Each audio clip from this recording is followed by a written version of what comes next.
3 main red flags for general tips for you to see whether this person is actually legit or not on a dating app. Hi Bubs, it's Bryce and Bubby, and we're here back for an 8-part series of the Tinder Swindler psychological analysis. Let's get right to it.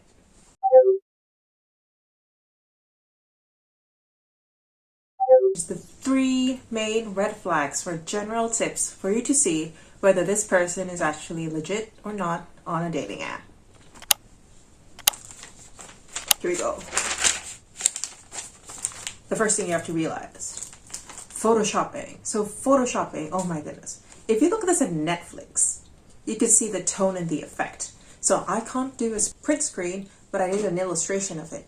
You could check it in the timestamps below in the movie to figure out. I do believe that this is not the original image of what Simon did. I think it's what the team of the filmmakers actually did, because I don't think he's going to look that Photoshop.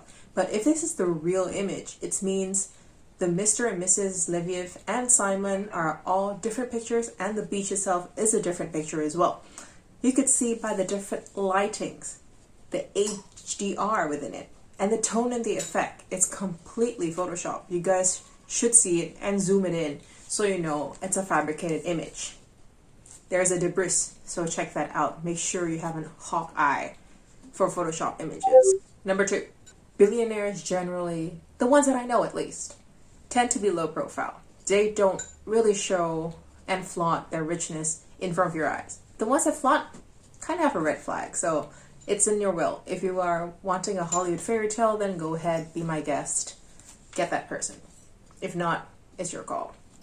So once again, they are generally not flaunting with their richness and their material goods. That's probably an 8-year-old actually trying to flaunt. That's inner child issues, and you don't want to deal with that inner child issues when you're an adult, right? Please stay away from them, honestly.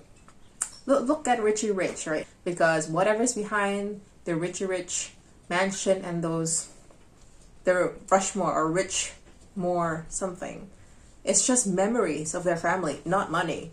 So you should know from that people are generally not flaunting. So if you can see the credit card we showed over here, I think it's just a way for him to flaunt. Pay attention to the numbers and the names. Which girls is he using? Which card is he using? Because that's not his card. It's very interesting. You know, the more that they flaunt for me, it's no balls for me. The bigger they flaunt, no balls. Real balls do not show themselves. Pick your player wisely.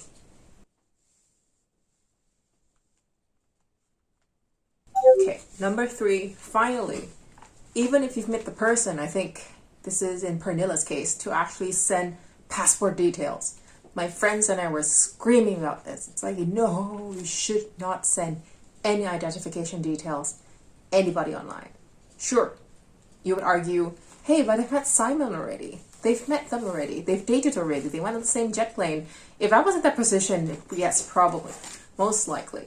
Pernilla has mentioned that she felt a connection with Simon. There's some kind of soulmate or soul tribes going on, which I probably won't realize. I think on the good side of Simon, he's actually an intelligent person to actually be able to speak all the different topics and people that he's met.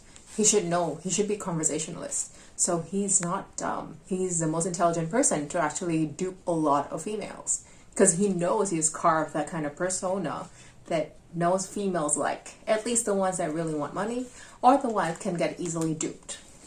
So once again, even if you trust that person, do not send your identification card. Pay attention to who you communicate, who you're sending your details to, especially the image, because he, or Simon in general, is a bank of all different identification cards. Even though he's still on the run and you've blocked all the details, he has your passport details, and he can create another credit card on Amex based on your name or based on your ID card, and you can't do anything about it because you only have one ID card. And the moment he knows your numbers, he was able to do anything.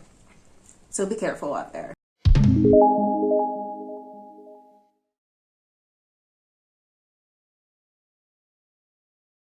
Please note that all psychological analysis are all hypothetical and also advisable. So, because one size does not fit all.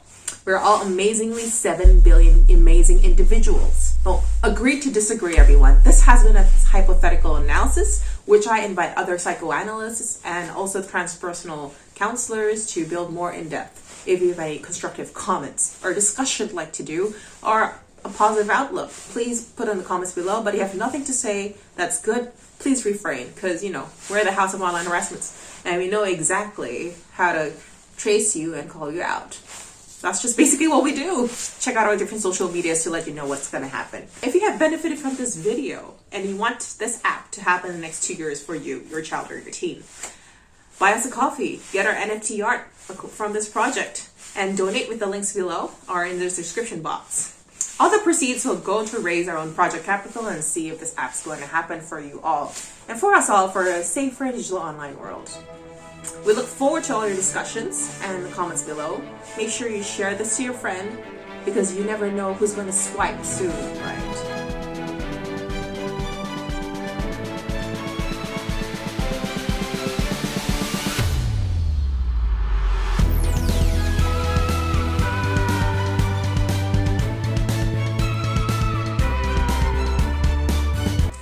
Oh, do you have a question?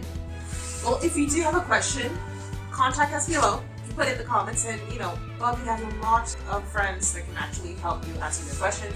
See you in the comments.